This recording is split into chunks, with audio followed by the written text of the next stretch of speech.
Yun, hello guys. Ito nga pala tayo sa Biglaang Gala series. Pwede ka na maungga. Wrappings na ako bago umalis. Tapos, start na tayo ng motor guys. Dito nga pala tayo na Cabecera Cafe sa may Angon Rizal. Dito kami dadaan sa may C6. Pinakabilis na daan na yan. Sobrang luwag. Solid ang daan, pars. Tapos dito, ito pala yung mga food tripan sa C6, no?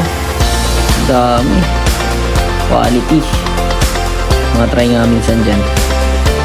Ayun, no? Sunod-sunod. Pero Rizal na pala yun. Tapos dito, no? Buhusan tayo ng gas. Konting gas muna tayo dyan. Sabay laban na ulit. Ayun na agad makikita bago pumasok ng Cabecera. City lights balala. So yun, order muna tayo ng mga kape. Kape lang muna eh. So pagka-order, laban na agad. Yan. Perfect. Perfect ang Cabecera guys. Punta tayo dyan.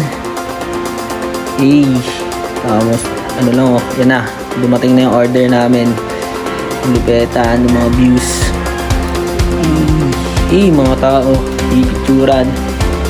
Okay, enjoy nyo muna yan. Tapos dito, pagkakapi namin, tamang muna namin.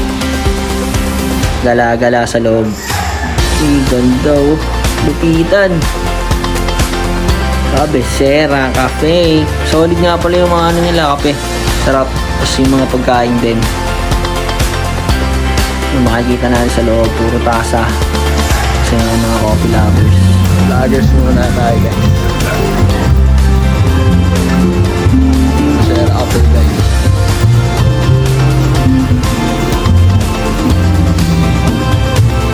Tapos yun yung makikita nyo sa taas. Napaka-aesthetic. Yung lababo agad oh. Tapos yan, tamang cherish the moment na lang. Magulo pa. Steady. Let's go. Thank you so much.